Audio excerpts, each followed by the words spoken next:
untuk pelajaran ketika LH, kita akan mengulang dari tugas pembelajaran yang adik-adik kayaknya belum ada yang mengumpulkan ya adik-adik. Kemudian untuk tugas pelajaran yang minggu kemarin yang Bu Iva tidak sempat hadir, pelajarannya adalah materinya diulang lagi, dibaca untuk keselamatan kerja. Kemudian sebutkan jenis penyakit akibat kerja yang terjadi di rumah sakit, apotek maupun di puskesmas. Apa saja sih penyakit yang akibat kerja? Adik-adik, untuk penyakit akibat kerja sekarang adalah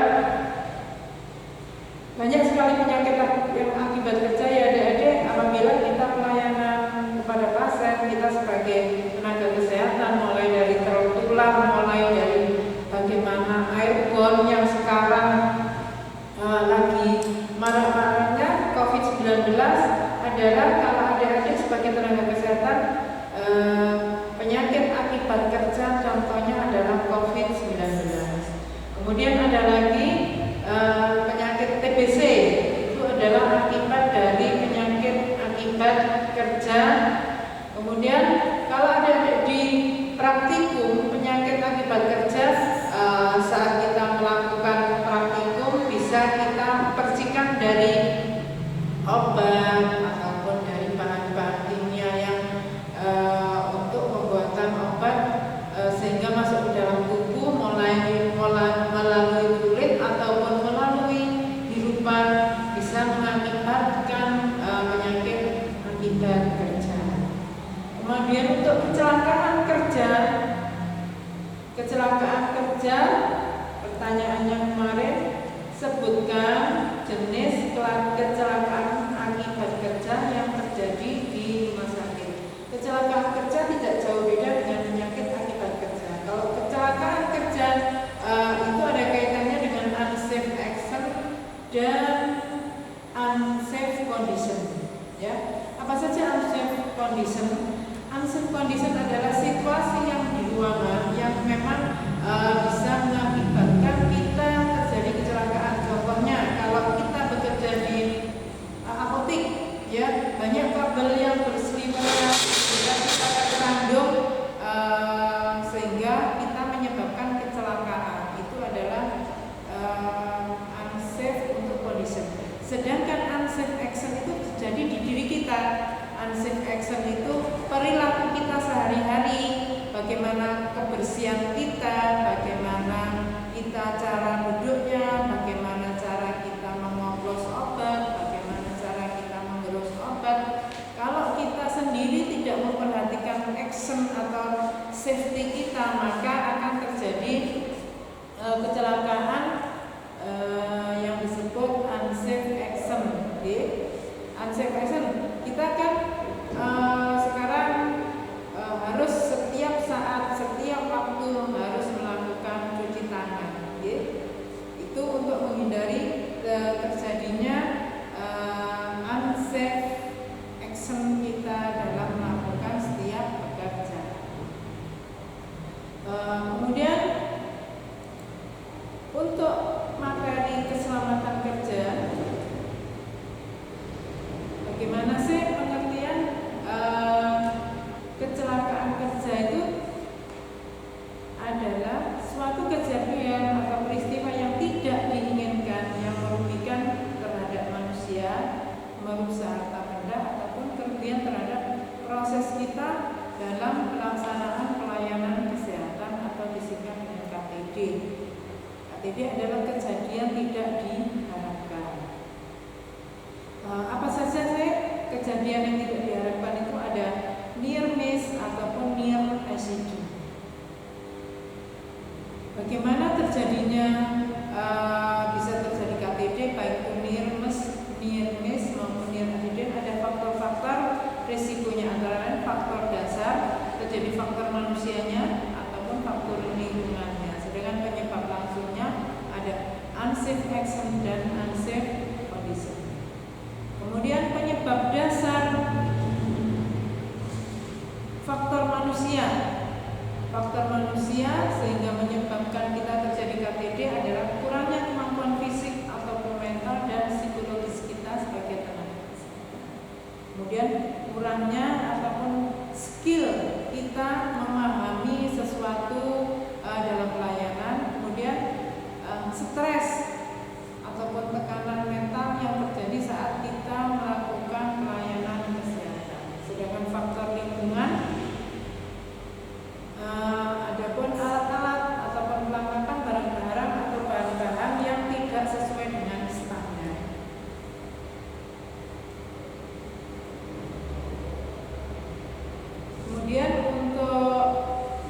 tujuan dari keselamatan kerja itu sendiri, kita sebagai tenaga kesehatan agar setiap pegawai ataupun tenaga kesehatan mendapat jaminan kesehatan, kemudian perlengkapan atau peralatan kerja sesuai dengan standar, semua produksi dipelihara sesuai dengan keamanannya, dan selanjutnya meningkatkan ataupun partisipasi atau keserasian kita sebagai tenaga kesehatan.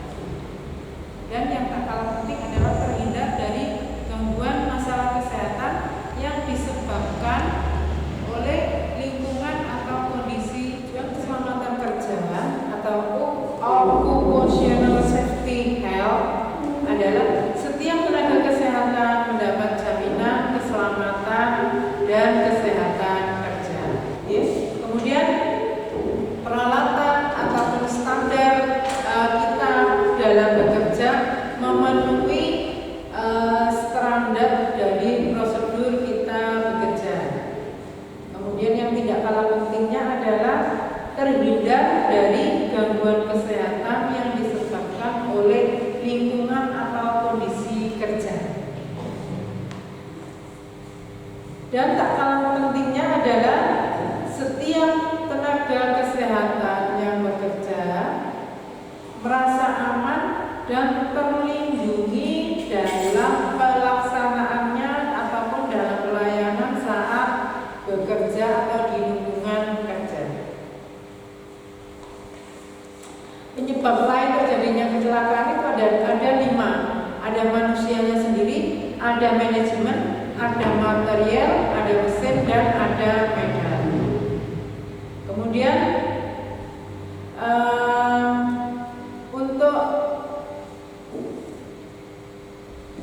kecelakaan kerja maupun menghindari penyakit akibat kerja harus ada standar prosedur operasional. 1. Kemudian lingkungan sesuai dengan standar. Yang ketiga, kesadaran dari tenaga kesehatan itu sendiri ataupun pekerja dalam penggunaan APD. Apa itu APD, adik-adik? APD adalah alat pelindung diri sehingga kita tidak terinfeksi ataupun kita tidak terjadi KAK maupun PAK. Kemudian ada safety program untuk tenaga kesehatan, mulai dari imunisasi, pemeriksaan general check up, kemudian adanya asuransi kesehatan, dan adanya untuk pencegahan adalah imunisasi. Itu untuk pencegahan supaya kita tidak terjadi PAK maupun KAK di lingkungan kerja kita, baik itu di pabrik farmasi, di apotek maupun di puskesmas ataupun di rumah sakit. Itu untuk pelajaran dari KTTNH. Lanjut untuk pelajaran farmakognosi. Farmakognosi untuk pertemuan kali ini dengan materi memahami tanaman obat Simplicia. Adik-adik masih asing ya nama-nama dari farmasi, soalnya juga baru masuk untuk di kelas farmasi, sehingga kata-kata yang aneh-aneh itu masih terasa. Untuk farmakognosi kali ini melanjutkan materi yang sudah beberapa minggu yang lalu. Farmakognosi ini berhubungan dengan semua tumbuhan obat, termasuk tumbuhan yang menghasilkan campuran kompleks dan digunakan dalam bentuk herbal kasar atau ekstrak fitoterapi, senyawa-senyawa murni, dan makanan yang mempunyai manfaat tambahan bagi kesehatan. Itu hubungannya farmakognosi dengan tumbuhan obat. Kemudian ruang lingkup farmakognosi meliputi ada 1 pengamatan, 2 ada identifikasi. Kemudian di pengamatan itu ada apa aja, adik-adik?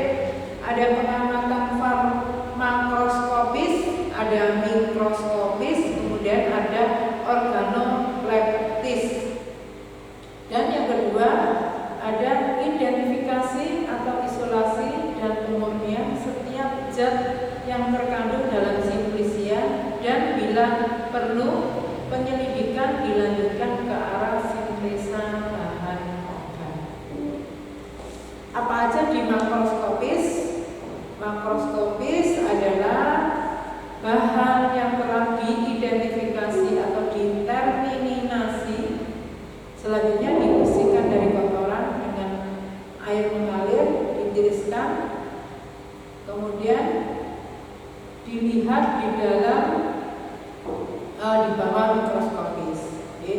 Bahan-bahan untuk makroskopis meliputi dari yang diteliti adalah bentuknya, teksturnya, warnanya, baunya, dan rasanya. Itu untuk makroskopis. Sedangkan untuk mikroskopis adalah sebuah alat untuk melihat objek. Itu mikroskop ya, jadi hal yang paling kecil untuk dilihat sehingga kita bisa melihat ukurannya yang paling kecil yang tidak bisa terlihat oleh mata kita. Kemudian untuk organoleptis itu uji indera atau uji sensori sendiri merupakan cara pengujian dengan menggunakan indera manusia. Pengujian organoleptik dapat memberikan indikasi kebusukan, kemunduran mutu, dan kerusakan lainnya dari produk. Tujuan untuk uji organoleptik salah satunya adalah ada pengembangan produk, pengawasan mutu dari obat tersebut, perbaikan produk, kemudian membandingkan produk itu sendiri dengan produk yang ada di pasaran, kemudian melakukan evaluasi penggunaan bahan atau formulasi dengan peralatan yang baru. Apa saja sih unsur-unsur penting yang ada dalam laboratorium penelitian dalam organoleptik? Bagaimana suasananya, ruangnya, peralatan, dan sarana-prasarana yang digunakan. Untuk suasana ada kebersihan, ketenangan, kemudian kerapian, teratur, serta penyajian secara estetis. Dan ruangan, peralatan, termasuk di dalamnya adalah alat penyajian sampel dan alat komunikasi, alat tulis sebagai sarana untuk pencatatan dan pelaporan. Persyaratan laboratorium untuk penelitian organoleptik itu sendiri adanya isolasi, adanya kedap suara, kadar bau, suhu dan kelembapan, serta cahaya. Itu untuk penelitian dalam ataupun ruang lingkup dari farmakognosi. Kemudian ada lagi untuk zoofarmaka, ada hubungan juga antara farmakognosi. Bahan dasar dari fitofarmaka termasuk bahan dasar simplicia yang dari hewan. Kemudian ada sedia galenik, adalah bentuk penyarian tumbuhan dan bagian yang berupa ekstrak campuran dari bahan tersebut secara turun-menurun digunakan untuk pengobatan sesuai dengan norma yang berlaku di masyarakat. Sedangkan definisi simplicia itu sendiri adalah bahan alamiah yang digunakan sebagai obat yang belum mengalami pengolahan apapun kecuali dinyatakan lain berupa bahan yang telah dikeringkan. Pembuatan proses simplicia itu ada dari alam. Bahan alam meliputi bahan tumbuhan, hewan, dan mineral. Bagaimana caranya? Bahan simplicia itu ada diidentifikasi, bagaimana khasiat obat tersebut dengan cara dikoleksi, pengeringan, pengolahan, pengawetan, dan penyimpanan, sehingga sebagai bahan siap pakai untuk simplicia. Bahan alam dari tumbuhan didapat dari tumbuhan utuh atau tanaman utuh ataupun bagian dari tanaman tersebut atau gabungan dari keduanya atau ketiganya. Kemudian untuk hewan simplicia, hewan berupa hewan atau utuh atau zat-zat berguna yang dihasilkan oleh hewan atau belum menjadi bahan kimia murni, misalnya minyak ikan ataupun madu.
belum?